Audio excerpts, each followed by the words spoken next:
facilitez-nous la tâche. Bozolala. Tout surtout Dakak. Au moins, tout le monde qui déjà comme Afrique. À combien de pendant 18 ans, on a géré ce pays avec une armée infiltrée. Et aujourd'hui, les gens disaient à la Moukina Tongo, Kanga Kabila, Salaboye, Fatiaza Pater, Kabila Moutazo dirigé, Mamoto Ebagi, on a Tango Kabila. On n'a pas rajoué nos boîtes aux anangotés. Mais voilà les loyaux. Quand je disais que non, dans le niveau est des officiers de Mindouk, kilo, il y a minéré et qui est de Rwanda. Beaucoup de gens sont Rwanda au détriment du peuple congolais. Ou à bisous tous en Anzela, tous en courant, tous en maille. Tout la vérité. On ne doit pas avoir peur pour le Marambo. Tout la vérité, pourquoi? Oh, yaya, tout qu'on s'en a pété. Bonjour très chers internautes, bonsoir pour les uns et bonjour pour les autres. C'est votre humble serviteur Benjamin Mwanasuka Actualité et dans votre émission que vous aimez tant qui est nommée Pièce contre pièce, là où on fait l'analyse politique, on essaie un peu de décortiquer les situations politiques dans notre pays. Et ce soir encore, ou bien le matin, cela dépend de l'heure que vous êtes en train de nous suivre, on va essayer un peu de parler parce que au niveau, je suis en train de vous parler, Zoé Kabila est convoqué dirigeance à Kinshasa parce qu'il doit donner des explications par rapport au mouvement de troupes Obauti, Tangani, Obauti, Libanda, Tolukato, Masongo, Zandegeni. On va essayer encore de parler de quoi à Goma. On a vu le commandement des officiers congolais, 3 officiers congolais, au Batekaba armes, Batekaba munitions. Ça fait très mal. Peine à répondre à un certain celui professeur, ou à Meko Finga Mokonza Mboka, na Roleka Kolobayango, Martin Folo Zobanda tourné na Oto Bengi Collège Boboto, à Rosige Bana Sogi Peni, Tobeta Masolo Nangolelo, et Tobeta Masolo 100 200 kilogrammes de minéraux au bakoti na RDC ezoke bakangi na Goma ozoke na Est ezali nini et na kochite na bisika au États-Unis andimi ko appuyer biso sur le plan militaire pour mettre fin à la guerre na Est parce que ba ADF na Daesh wana Daesh baza eloko moko to komeka obeta masolo nango mais soki bozona na banda ko na bino bo pesa merci na sema caméra to yana ndeko na biso Josué pourquoi pas ndeko Ransi kuna na machine ba onde ba sa ke non to kutana awa tokutana susu bomo na biso na banda ko na bino kimia nzambe mo na bota na bino potobi sankolo yesu masia toza wapi et na pesa bino mbote na minoko nyonso tu et to beta masolo parce que banzela yango zo salema moko na mboka ndi ko inaugurer bongo départ déjà bomo andi banzela ko sama na Congo sans plus tarder na côte na vivre 6 na mkona lilo toluka to yeba bande ko yanga ya Congo to solo la kaka ndenge ezalaka ndena lobaika ke no ko azana biso parce que nzamba apesa biso pema ndeto comme son kona lelo bande kona nga eka musanga ezoka musanga bo pesa nga explication et na luka na comprendre makambo est-ce que ça va coïncidence est-ce que ça ka bongo parce que département ya sûreté intérieure vient de découvrir un mouvement na baki monsieur za pièce contre pièce article notine de long sur ngotanga ona ndako balobi Tanganyika RDC. La sécurité intérieure vient de découvrir un mouvement très suspect au Tanganyika, l'entrée des ADF dans notre pays à partir de cette province. ADF aux États-Unis, ADF ont déclaré que notre groupe terroriste.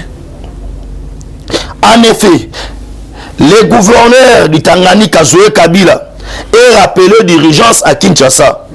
Dans la ville et pour Nabalou Kabaï, éclaircissement.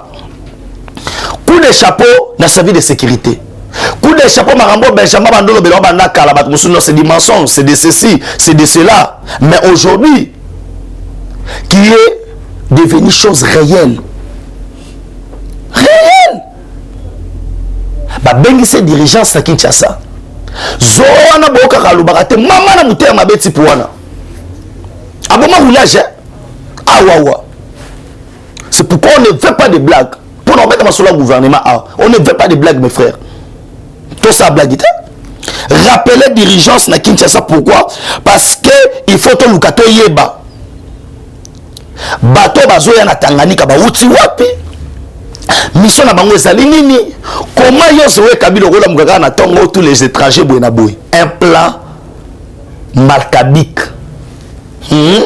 yango mona militio yo on veut nous distraire sur les plans politiques pour créer quelque chose surtout les questions on doit se poser il faut se poser toutes ces questions Nabandi 1 pourquoi Kabila au pouvoir n'avait pas construit la ville de Kalemi.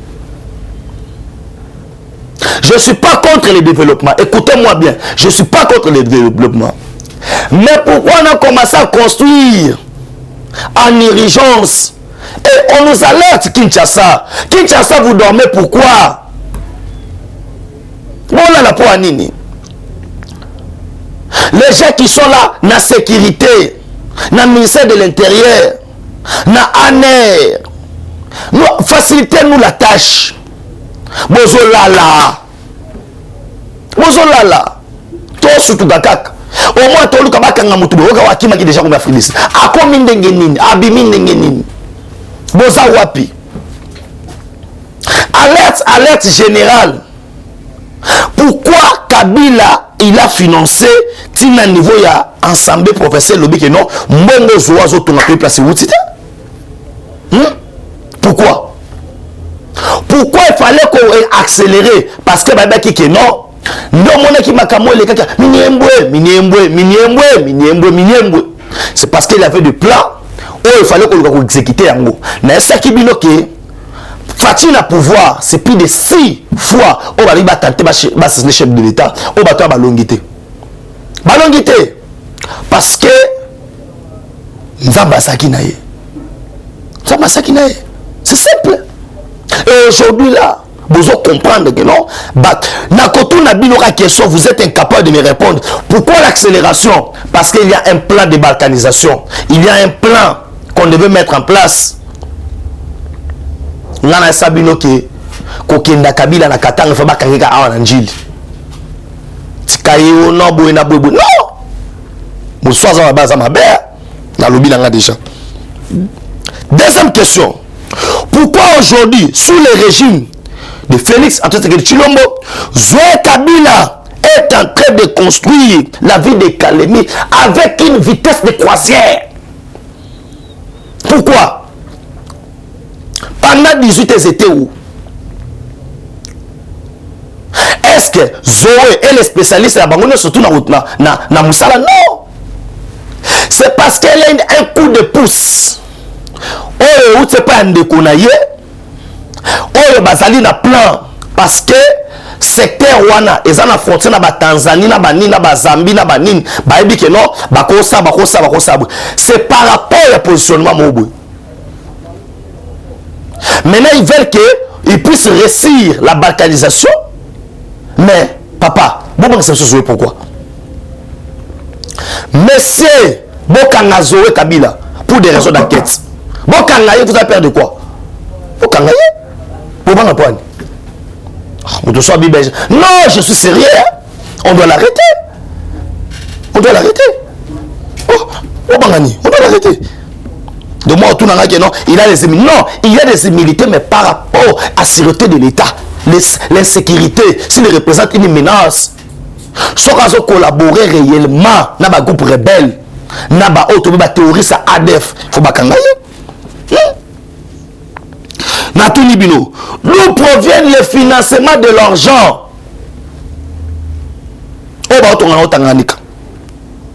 Mongo et Outaka Wapi. Parce que l'Assemblée provinciale, ils sont incapables. Yakoye Bisabiso, Bisika Mbongo Zouta. Et lui, le gouverneur, est incompétent.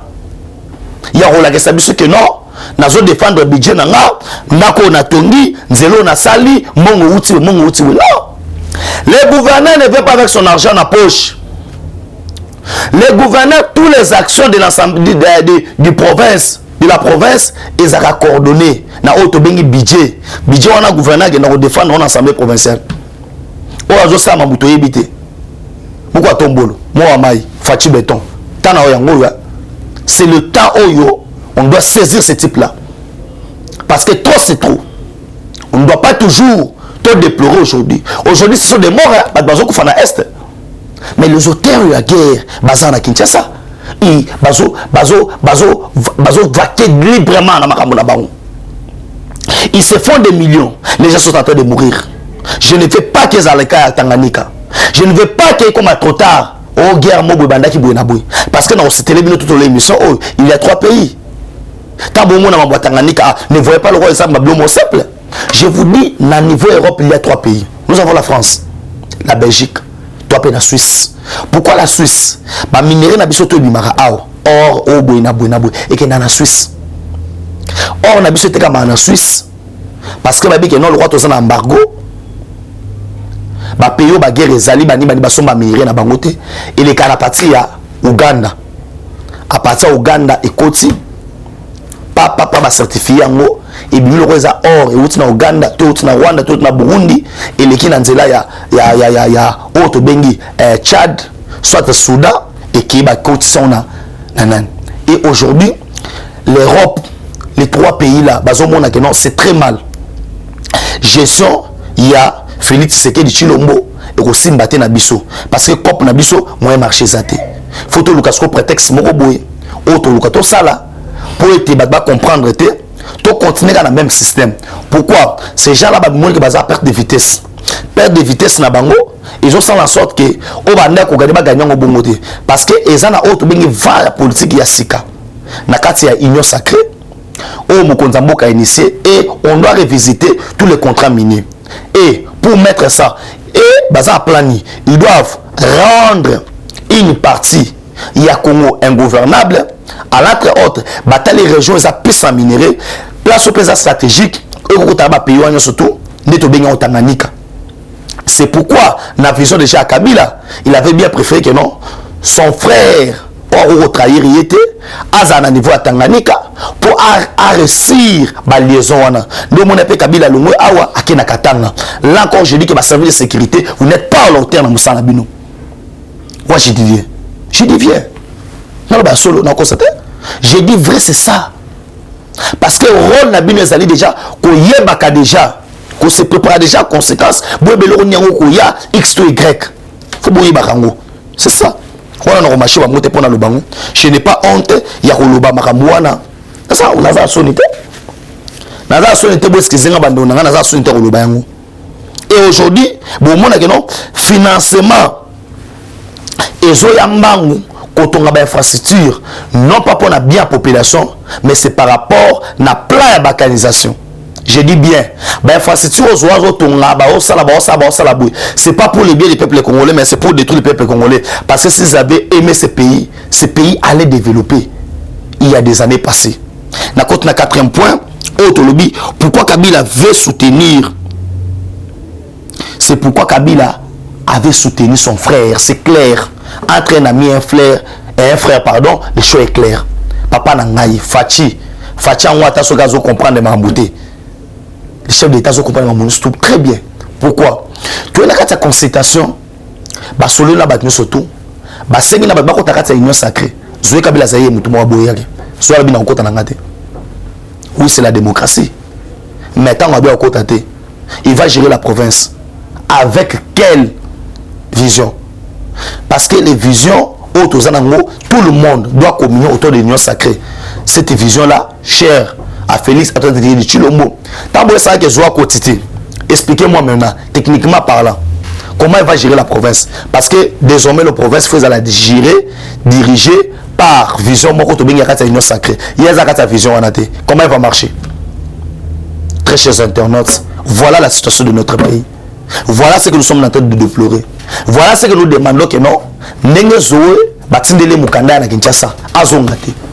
Tout ça là est ya mouillage, tu n'as pas même le mouillage à Zap. 3 mois après. Ça bien 3 mois après. Mouillage. Ils ont la place à Zate, à Afrique du Sud. Vous êtes sûr? Nouvelle maladie de peste à sous terre. Comment ça évolue avec mouillage? Est-ce que réellement ça évolue? Est-ce que réellement à Afrique du Sud? Pose Robert va pas de Makiao à Afrique du Sud. Tout le monde a qui est en Afrique du Sud. Robert va se retrouver dans Rwanda. bana konanga yeza pasi mingi Maman Brigitte Kaja mboteno yangwana hein lelo Robert on se retrouvé wapi na Rwanda et ce qu'il prépare na Rwanda boyebité lelo Mouyej ça veut dire boti karaté toi en Kesaka parce que bato attend bazo ma oba ko sa to yebate financement ou c'est pas Joseph Kabila pour les qui na ya tonga mbango et les qui na yo qui sonité batili délégation ya 3 députés ba identifier majorité union sacrée mais Zoé Kabila boy abia ko takata union sacrée ya faut aux aba bête pour te comprendre été faut aux la bête pour comprendre ma bozo les katé allez-y comprendre qu'il y a un plan en grosso modo Joseph Kabila et son frère ont un plan diabolique d'accomplir au Tanganyika mais malheureusement est en train d'être déjoué par Fatou Béton. Ce n'est pas pour rien que Joseph Kabila aurait mis ses moyens en jeu pour construire la province de Tanganyika en dehors de recettes de cette province. C'est une stratégie pour gagner la population de cette contrée, mais ayant un projet qui sera pas en faveur de la population. Le peuple ne soit pas naïf et comprenez, arrêtez d'applaudir Zoé Kabila. Qu'est-ce que maintenant la population de Tanganyika va comprendre? La population de Tanganyika comprendra que non, ils ont la gouverneur Nabiso, Zoé, Osa Nabiso Malamu, Kinshasa Balingi était pour peuple Atomboka. Peuple Atomboka. Babi Misake non, le chef de l'État, Mouko Tombolo Fati, ne veut pas de Zoé Kabila, Zoé a travaillé bien. Makamona Zoé Banazanga mon côté. Tout le monde qui déjà coupe à bateau à la Mouka. Na FCC non. Pourquoi on veut que Zoa Longwa, un gouverneur qui travaille bien? Non.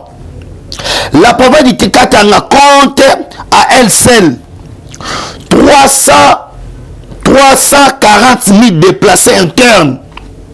La province du Tanganyika enregistre près de 340 déplacés de l'intérieur, environ 530 000 personnes retournant. C'est ainsi que ces ressortissants on peut comprendre que non, Tanganyika ba mouvement le Kébélé au total 4 360 villages ont été évalués dans 11 zones sanitaires.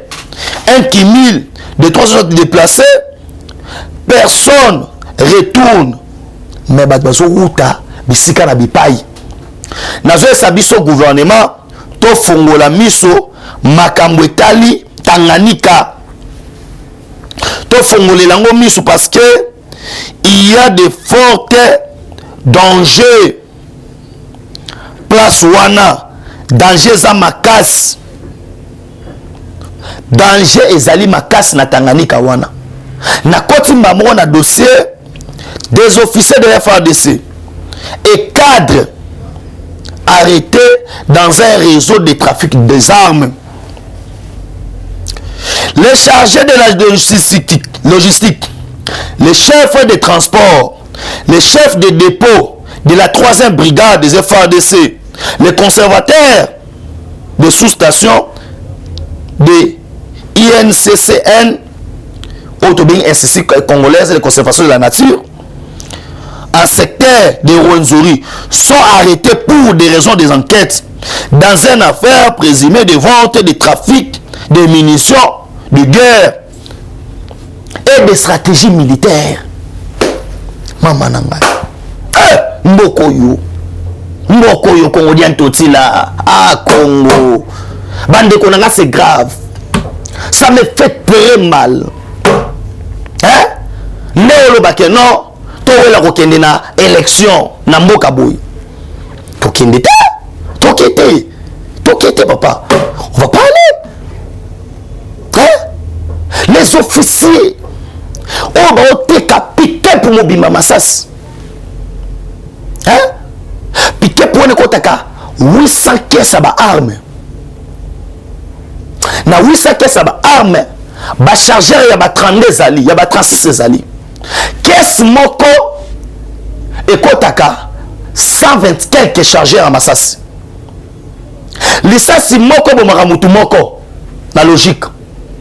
Soit qu'elles allaient charger il y a 26 Massassi, ça veut dire et moi 26 personnes. Betelanga ce qu'on veut c'est quelques nini. Qu'est-ce? Non, c'est véritable.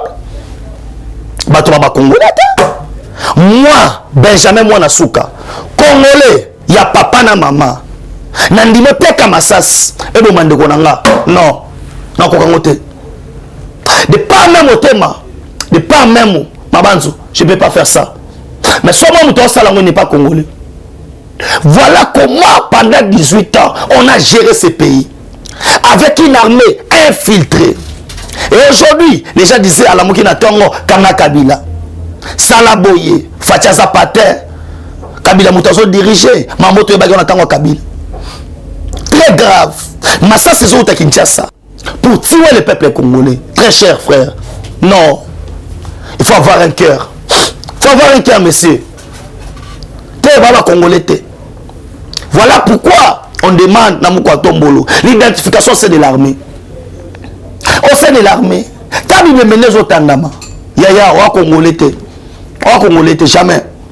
Congolais, tu as mutema mawa, tu as mutema bolingo, tu as mutema boboto. On n'a pas rajoué nos boîtes aux anangotés. Mais voilà les loyaux. Quand je disais que non, dans le niveau est des officiers de Mindouk. Batandi manga été. Et puis pièce contre. Il y a moyo, ma document est en Katia. Na mona zonga la roselle la noix document en papier, bon on a reçoit. Mais toi on a internet. Ma document est en goyo. Hein? Le 15 mars. Ba magistrat va intercepter les enquêtes de l'auditeur près de la haute cour des opérations du Nord Kivu. Renseigne que ces officiers sont coupables. Nos frères sont en train de mourir. Le sang congolais est en train de couler. À cause des intérêts des individus. À cause de ces gens-là. Qui est, c'est de l'argent ou rien. Le sang innocent. Un jour vous allez payer mes frères. On ne joue pas avec le sang du peuple congolais. Trop ou tard. Et avec ça, on est battu là. Guerre, babundela. Comment nous devons faire pour les saints innocents qui étaient en train de couler? Bon, fandi au non, élection konine. Bon, c'est là où c'est beau zongot. Tout ça la montée. Et ça a été tout à fait le beau sale. Comme vous voulez que non, tout là qui sera ma casse, nous allons s'y sortir. Binissa batu non pour l'élection, on a besoin pour le recensement. Tout coûte à la psycho. Trop c'est trop. Les gens sont en train de mourir innocemment. Pour les intérêts des individus. Après, il y a Moïse Katimba, c'est un ministère à mine. C'est un ministère à portefeuille. Mais je vais pouvoir faire Moïse Katumbi, tu peux faire la poste. Yanni, il a été au Katanga Seni. N'a pas Lubumbashi à ta boulangerie. N'a pas Lubumbashi. Les images vont parler. Bon, moi, l'image qu'à la mine était. À Seni Lubumbashi. À ta boulangerie à Tongi. À ta boulangerie à Mapako, n'a pas boutique pas marqué boutique à Mouké, supermarché routé. Bon, tu as un supermarché à Moïse Katumbi n'importe quoi. Et moi là, mes frères sont en train de mourir. Papa, il y a ça qu'on est sacré, tu as la vérité. On ne doit pas avoir peur pour nous le Marambo. Tu as la vérité, pourquoi? Oh, yaya, tu as la pété. Ou un Congolais, tu as Congolais. Il y a un arme. Est-ce qu'un Congolais peut accepter que Bande Congolais va koufa? On dit matin. On dit matin. On dit maté, on dit maté. Un compas, tala, moutoua c'est un thème congolais. Moutoua n'a souci de l'ingombo kanaï. Le roi va venir à roger les combattants. Hein? Non, non, on dit maté. Non, on dit maté. On dit maté. Yo, c'est battu le roi là, battu le roi, biso Benjamin, moi, on a souvent dans sa bonne, on dit maté. Président Chikito Mouchachina, on dit maté. Et tu es capable de vouloir, on dit maté. On dit maté. Mais on a battu, ils sont là pour les intérêts des individus. Ils sont là pour tuer ce pays. Mais ça, c'est zoté comme. Kaka na Goma, au Benjamin Kosaka. Baouti Kokanga, 1920 kilos de minéraux. Oh, déjà, ils ont les cadouanes et côté en Rwanda. Mais qui font ça? Ce sont des officiers. Mais, nous avons Tombolo. Papa, général Mbala a failli à sa mission. Il doit démissionner. Pourquoi pas na Congo tu as quitté la démission? Chef d'état-major général, il y a Fouati. Hein? Il doit démissionner. Il doit démissionner. Il doit démissionner, mon frère. Oh. Il doit démissionner. Comment tu recommences à niveau? Il y a bazo kuta pena ba officier. Bazana makama trafic ba armes. Bazana makama trafic ba minerais. Bazana makama roboma population. Et tu es fier d'être un chef d'état-major à Bouyambo, Yamboka, na niveau wana. Vous êtes fier non? Vous êtes fierté. Même tes enfants là vont te reprocher à la maison. Vous êtes fierté. Ça me fait très mal. Na commune à niveau frontière na biso. Na Okatanga. Oh na côté la frontière, ça me fait pleurer. Batunde ba l'exabilo on a fraude. Batunde ba le douane sous prétexte ngai officier ngai boye. Et alors ce qu'on a goma bakangi 1220 kilos. Il y a minéraux et qui de Rwanda.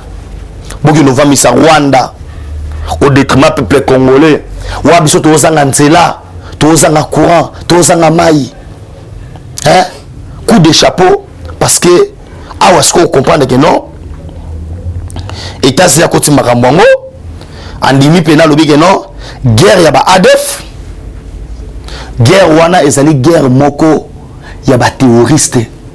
No moni madame Bintou Keita ou ya Monisco a lobby cette fois-ci faut ba bunda parce que ils ont compris que non ils ont ba main noire ils ont la batu oyo rôle la bango eza koluka na lolenge nyonso ete Congo ekende liboso te ekende liboso te pona profil ya batu moboye et nazo et Sabino c'est ça le plan oyoyo bato va préparer on ne sera pas d'accord naoki déclaration ya ndeko moko soit disant un professeur ou alobi ba n'importe quoi au sujet ya liwa ya Mokonza Mboka naoki Sabino ça ngolo kwa sikate et ça peut le liboso te monto ça le bango peut mater faut le ça le yango. Tous ces gens-là veulent la mort de Fachi. Mais je vais vous dire ceci. Au-delà de tout, Dieu est fidèle.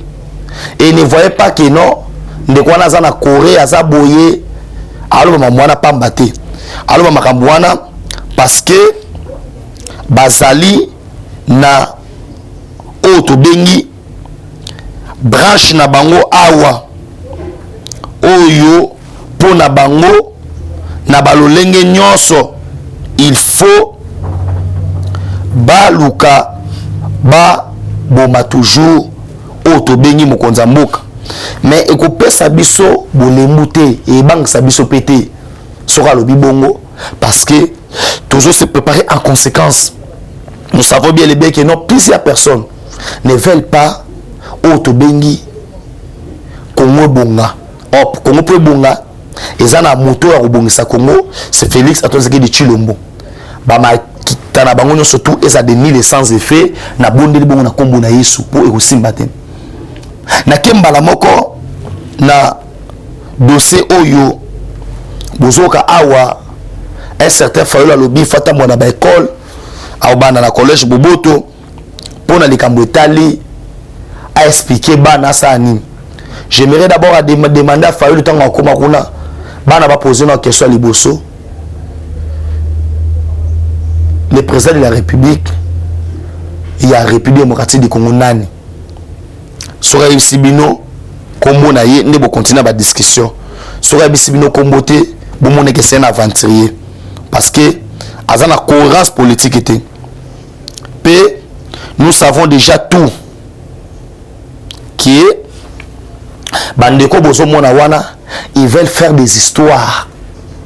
Pour nous retarder la semaine au peuple congolais à finir Mokonza Mboka. Mais Dieu merci aujourd'hui. Dieu merci aujourd'hui. Nous avons Sabino Mambozo Salema au Mokonza Mboka atie ko inaugurer pour bato belé batiaki munoko pour nous dire que na boyesa biso bani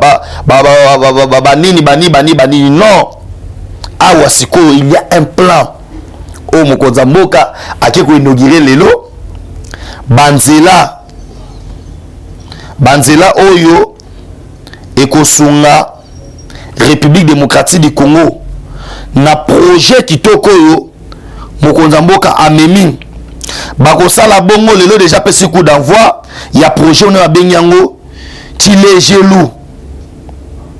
Cela veut dire Tilegelou des projets monene facha amemi ya bongisa banzela na ba province otokotanga ndakisa na lingala Tilegelou ndakisa balobi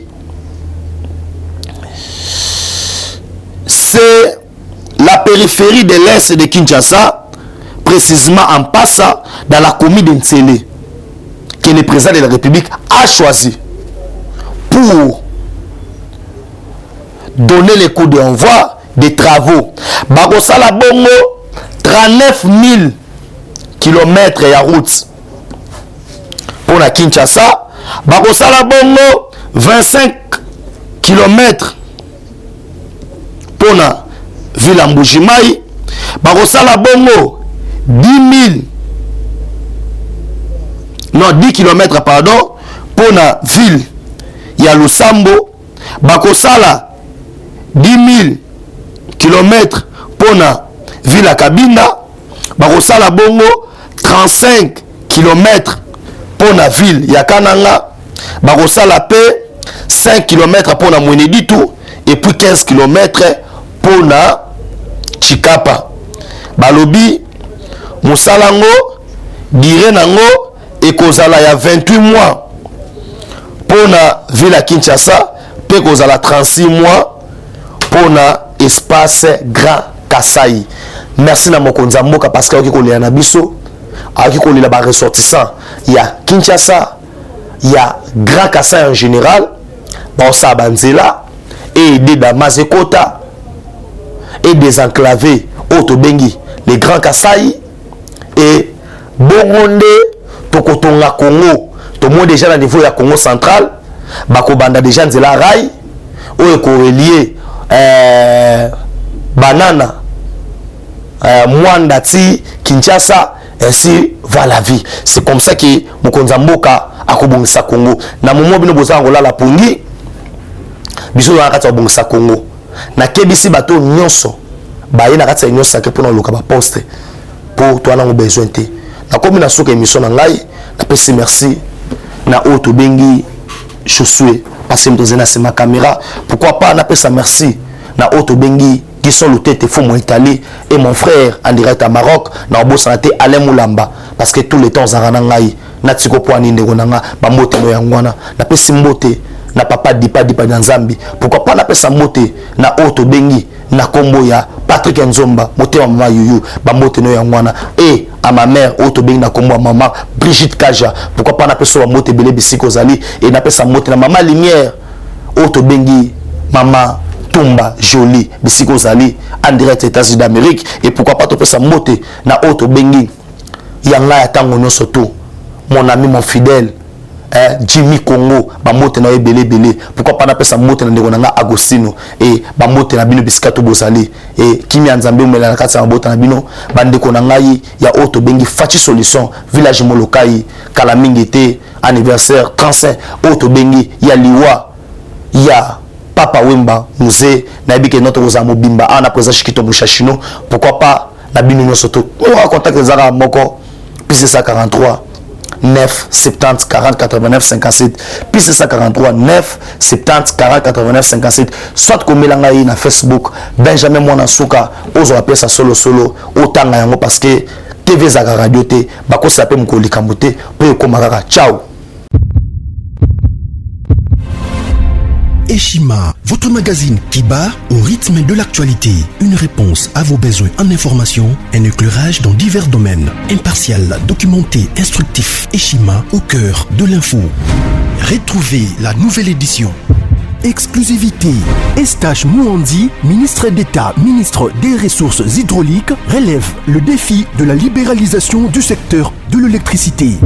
Des actions concrètes. Cap sur la libéralisation de l'électricité. Installation des mandataires ARE et ANSER. Fonds Mwinda, qui permettra de fournir de l'énergie électrique propre à 15 millions des Congolais. Signature contrat B-Box. Plusieurs protocoles d'accord signés dans le cadre de la mise en application de la loi sur l'électricité. Les avancées enregistrées dans les secteurs des ressources hydrauliques et électricité grâce à la vision du ministre d'État Eustache Mouandi représentent un acquis indispensable qui balise le chemin vers l'effectivité de l'amélioration du taux de desserte en eau potable et en électricité. Focus. Payer l'impôt est un devoir civique. Le directeur général de la DGI, Barnabé Mwakadi, sensibilise les assujettis. Dossier Eshima, les épidémies les plus dévastatrices de l'histoire. Nation, le ministre d'État Ribens Mikindo met en valeur les blocs pétroliers et gaziers de la RDC afin de transformer les potentialités en hydrocarbures en véritable richesse. Élection 2023, le compte à rebours de la Senco. À lire également les portraits de Kelly Kounté, journaliste chevronné. Économie, budget 2021, moins ambitieux, plus réaliste. Culture, les tabous de l'inceste. Retrouvez l'intégralité du magazine Eshima dans les kiosques. Eshima Magazine, un nouveau standard d'information.